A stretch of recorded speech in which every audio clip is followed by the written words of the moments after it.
ప్రకాష్, పర్యావరణ పరిరక్షకుని.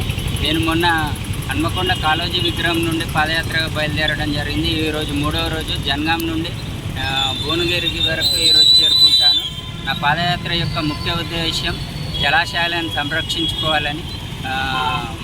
రాబోయే 2 నెలల తర్వాత వినాయక చవితి వస్తుంది కాబట్టి యువత అంతా కూడా ప్లాస్టర్ ఆఫ్ ప్యారిస్ విగ్రహాలను ప్రతిష్ఠిస్తున్నారు. దీనివల్ల తీవ్ర నష్టం జరుగుతుంది. జలాశయాలంతా కూడా కలుషితమైపోతున్నాయి.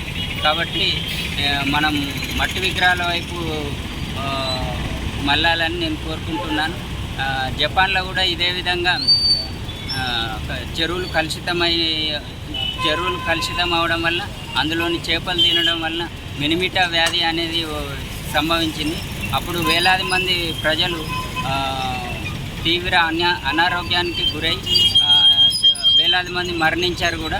అప్పుడు WHO అనేక సిఫారసులు చేసింది. అప్పటి నుండి జలాశయాల సంరక్షణ కోసం WHO పాటుపడుతుంది. మనం కూడా ముందుగా మేల్కొని ఆ దిశగా అంటే జలాశయాలను సంరక్షించుకోవాల్సిందిగా కోరుతున్నాను. అంతేకాకుండా అధికారులు, రాజకీయ నాయకులు తీరా టైం వచ్చినాక మట్టి విగ్రహాలు వాడాలని ప్రచారం చేయడం సరైనది కాదు. ముందు నుండే ప్రచారం చేయాలి.